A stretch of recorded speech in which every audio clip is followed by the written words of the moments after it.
Thank you for that. All right. Thank you, everybody. I just want to thank Chris in advance for attending our career chat for round 2. So I'll let you take it away. All right. Hi, I'm Chris. Sure, many of you might know me as Jennifer's husband. And going to talk to you about what I'm doing right now, which is I am attending nursing school and I work as a patient care assistant at City of Hope. I do believe you have a nurse talking tomorrow, so I won't get too much into nursing to take away from what she has to say, but yeah, that's what I do. So let's go for it. Oh. I'm so dark, I can't see anything. Sorry, on my end. Let's see. Oh, there we go. all right. So yeah, a little more about me. As I said, I'm a nursing student at work as a patient care assistant. My alma mater, I actually do have a degree in television, film, and media studies from Cal State LA originally that I got about 16, 17 years ago. Won't get into it too much, but I did work in the entertainment industry for well over a decade. When COVID happened, I decided to change my career. First worked at a COVID testing site where someone convinced me to go to nursing school.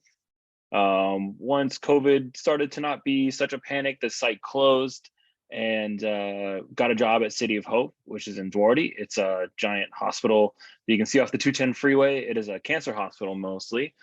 So we deal with mostly cancer patients there. And I also attend West Coast University as a nursing school. I attend the campus in Ontario. There is campuses elsewhere in Los Angeles, Orange County. They also have campuses like Texas, Florida. They have a lot of campuses for nurses. So I guess you could say I've been in the healthcare workforce if you include the COVID testing site for about 3 years now. I actually started pretty much 3 years ago in the healthcare industry. I've been at City Hope for a year and a half, almost 2 years. And then recently, my most recent position actually started back in December. So almost 2 years. And yes, when I was a kid, my favorite movie was Top Gun. I know it got popular this past year, but the original is my favorite movie and I wanted to be a fighter pilot.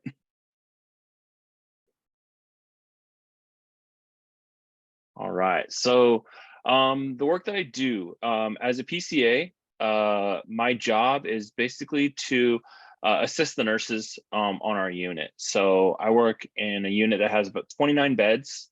Very often it's very full. I can have a workload from anywhere from say like 7 patients up to 10 patients during a 12-hour shift overnight. The the job basically, first thing I do is we take what's called vital signs. I have another slide about that, but vital signs are your blood pressure, your temperature, the what's called the pulse oximetry, your amount of oxygen in your blood, and your heart rate.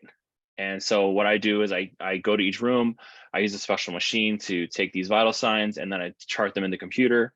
And then it's my job is if I see anything abnormal to report that to the nurses. So if someone, so say like something like blood oxygenation should be at 95% or higher. So if I put that little thing on someone's finger and I wait a minute and it's at like 89 or 90, and depending on the medical condition, that means they're not getting enough oxygen in their body. So my job is to inform the nurse, and then we will perform interventions, whether it's putting on oxygen or sometimes just moving someone around, making sure they're more comfortable can usually get that up. So the other things I do is I just provide like care and comfort to our patients. City of Hope, a lot of my patients are really, really sick. So sometimes they can't even move. So part of my job is to turn them in bed because if you lay on one side or one area, you can actually get what's called a pressure injury. You don't want that. So you basically want to keep, we sleep at night, we toss and turn. They don't have the ability to do that. So we have to kind of turn them every 2 hours sometimes. I help them go to the bathroom. I help them, depending on how it is. Sometimes we have to clean them up. We help them with their hygiene, bathing, helping them brush their teeth. Sometimes they're unable to feed themselves. So I help them eat. And it can be a busy job, even though I work overnight, it's not like being overnight at home. It's busy. People are awake. People are in pain. they need comfort, they need things in the middle of the night that obviously most people probably wouldn't need. As for what inspired me, as I said, I was in the entertainment industry for 10 plus years. And when COVID happened, everything in the entertainment industry basically shut down. And my mother works on the East Coast. She's a physician assistant, so she works in healthcare. And I saw the struggles that she was going through, and just how the world was going. And I realized I didn't want to be on the sidelines while this epic event was going on. And so I talked to Jen and I said, hey, I think I want to go work at a COVID testing site. I want to get us out of this crazy situation, and anything I can do to help. I met a guy there who said, you know what, you'd be a good nurse. And I said, yeah, I think I wouldn't mind changing careers. And so 3 years later, I'm actually only 4 months away from graduating nursing school. It's been long, but it's also been it's been long and been short. It's actually gone by pretty fast. And the reason I took this PCA job was nursing school doesn't always give you, unfortunately, because of COVID, didn't always give you the clinical opportunities that they usually previously got. So I took it upon myself to get more experience working in the hospital and having more direct patient care. Because I've missed out on time, really spending time with patients. I really want to hit the ground running when I finish school. So I took it upon myself to really get that experience if school wasn't going to provide it to me. And yeah, that's that basically answers the second question. Sorry, I missed that, but yeah, that's what happened. So yep, there's me at work, working overnight. Can't take a whole lot of pictures at work. It's kind of a no-no in the healthcare industry. So but that's my unit. Is said it's nighttime. It's supposed to be quiet in there. Sometimes it is, sometimes it isn't.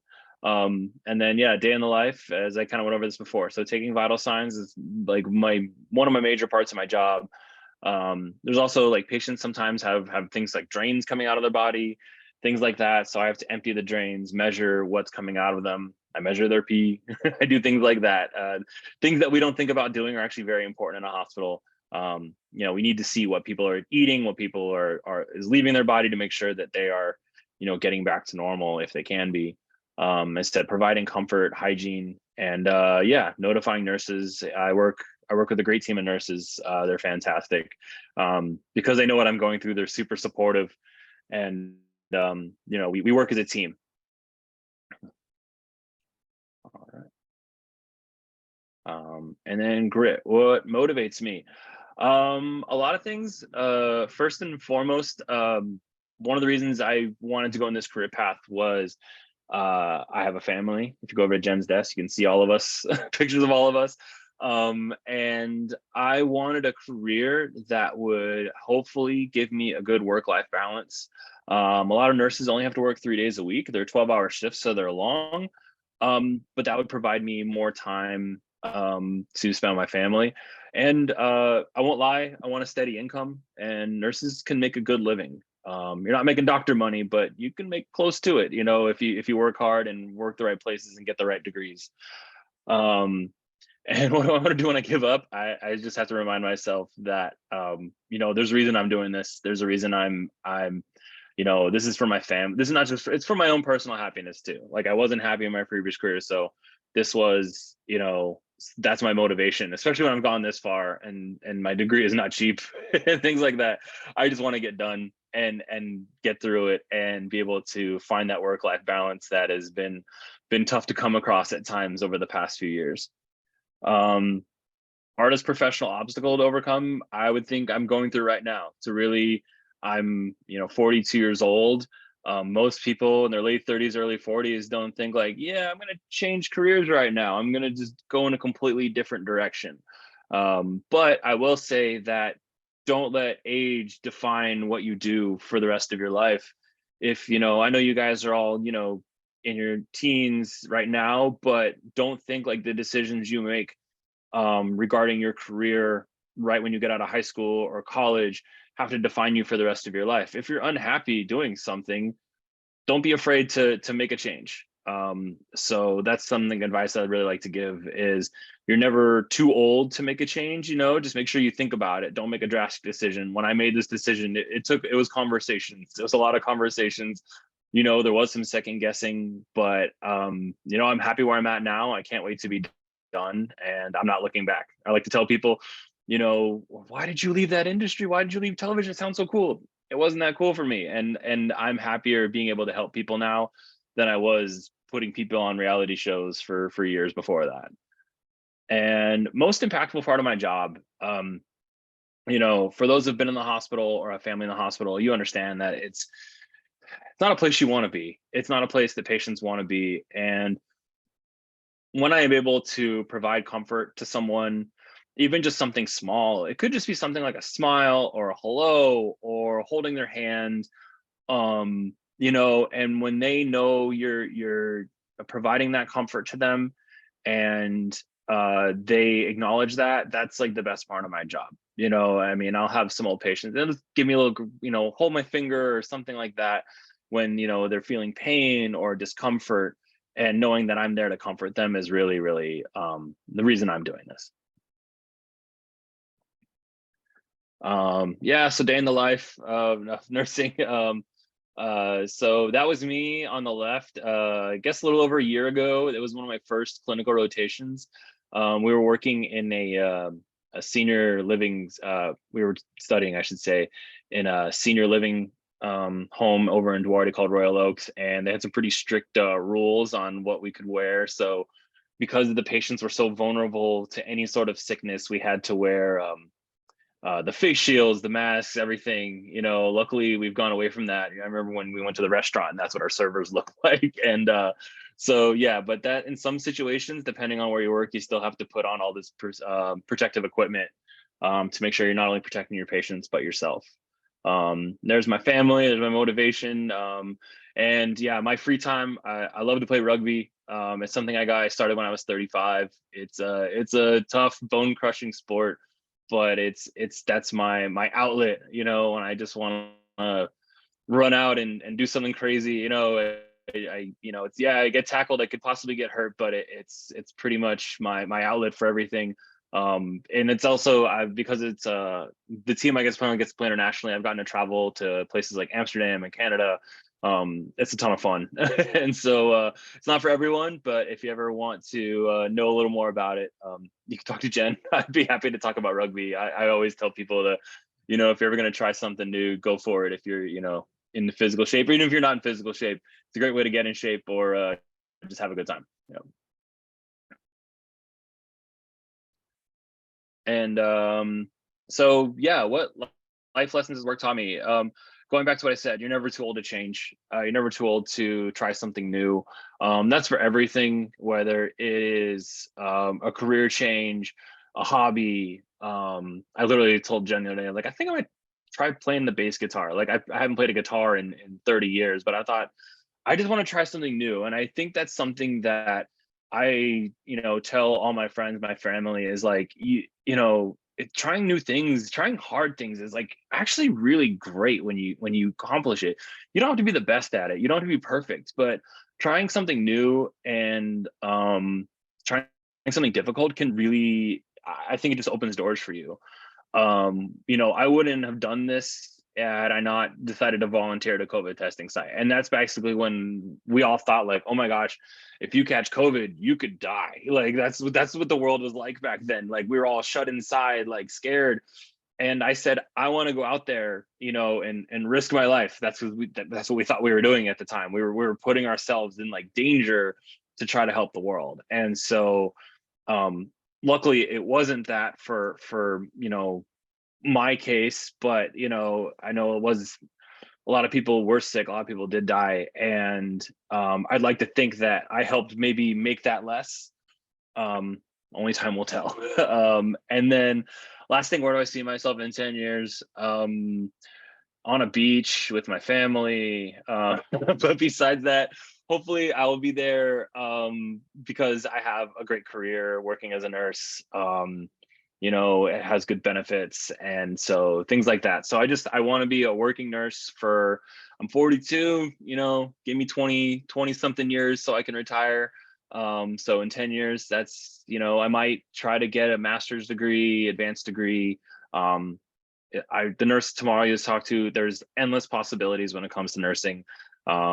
You can do so much things. You can be a nurse and not actually have to touch a patient. There are nurses that do that. I'd rather be with patients, but just saying that, like, if I get tired of something over the next 10 years, I can try something different and still use my skills and my degree. So yeah. Well, thank you for that, Chris. Appreciate Yeah. it. I was hoping you could elaborate a little more on like maybe the job market in nursing.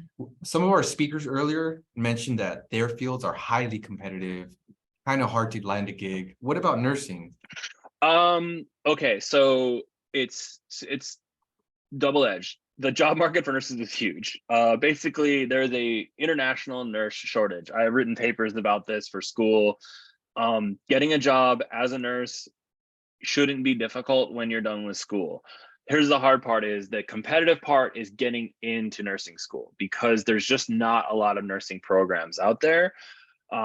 So if you were to go through, like, there's so many different routes too. You can do an LVN, which is like a vocational nurse, which is a kind of certificate program. It's much shorter, a little bit less competitive, and you can get a job, working in a hospital, but you can't do the things as like a regular nurse does. Then you can get what's called your ADN, your associate's degree in nursing, which you get at a place like PCC, Citrus College. All the community college have it, but they're really, really competitive, and they're really, really small. So there's wait lists. It can take a long time to get what should be like a 2-3 year degree. And then I'm getting what's called a BSN, a bachelor's degree in nursing, which is also for the public colleges, can be very, very competitive and hard to get into. I went to West Coast University, a private school, and I like to be very up at the front with people. Like, you'll get your nursing degree, but it's very expensive. You'll spend 4 or 5 times the amount of money on your education as you would going to a public school, but you'll get in and you'll get done in a much faster time. I'm a believer in time is money. So less time to do it means, hopefully, I just said, I don't want to talk about making money, but you'll be able to pay off those loans faster the sooner you're in the job market. So the job market for nurses is not going away anytime soon. More nurses are retiring right now than are entering the workforce. There's a desperate need for nurses. We need to call our Congress people and get more money into nursing education, because it's a great career for a lot of people. You don't, and yeah, you're guaranteed a job for life as long as you get that RN, and as long as you don't make any huge mistakes while doing your job, you're set for life. And when it comes to having a career. Well, it sounds very promising. It sounds like it's definitely still a high demand growth sector. And sounds a lot like we can't train them as fast as we can hire them. Exactly. Awesome. Yeah. Anybody have any questions for Chris while we have him on? Does it ever take, like, the long hours, does it ever take mental toll on him? Okay, a student is asking, nurses do work 12-hour shifts. She's asking if it ever takes like a mental toll training on a nurse. It does. It can be tough. 12-hour shifts is long, and that's why it's usually set at 3 days a week. So, that gives you 4 days off, as opposed to like a 9-to-5 job where you're working Monday through Friday. And not every nurse works the 3 12-hour shifts. When you go to the doctor's office and there's those nurses there that when you walk in, they're more of that 9-to-5 job. They're there, Monday through Friday. Yeah, the one in the hospital. So yeah, it definitely does. There are days I will come home because I work 12-hour shifts as well. I have 12-hour school shifts. My feet hurt, from all the walking. I will walk up 3 miles during a shift is pretty normal. Even though I will never even leave like a long hallway, just getting up and down, back and forth. Yeah, you definitely have to take care of your health as a nurse. Both your mental and physical health. But as I said, there's avenues of nursing that don't require the long hours. And sometimes, as I said, the long hours have their benefits, because you can end your week by Wednesday on one week and start it on Thursday the next week, and you could have almost a week off to, spend a weekend at the beach or really recharge your batteries. So there are benefits and cons to the long shifts. Thank you. And then I think maybe our last question would be, what advice would you have for students that are considering taking the CNA program? So the good news, yeah, so CNA program, I was able to get my job through my school because if you do a certain amount of school hours, you can qualify as a CNA. But CNA is a great, if you're interested in healthcare, but you're not quite sure what you want to do yet, getting a job as a CNA. I know a lot of the school program, I'm not exact, I think OFY has some sort of pathway into CNA. And then if not, you can go to like your local like adult school.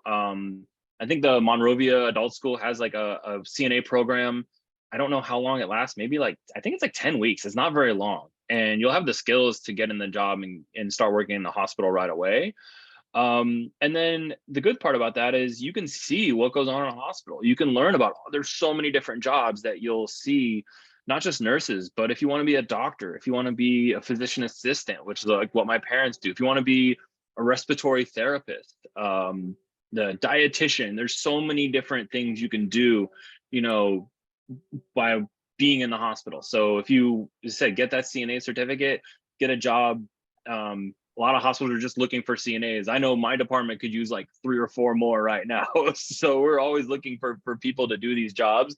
Is that it's not a glamorous job by any means, but it's an important job. And as I said, it's an avenue to getting more experience and learning if healthcare is for you.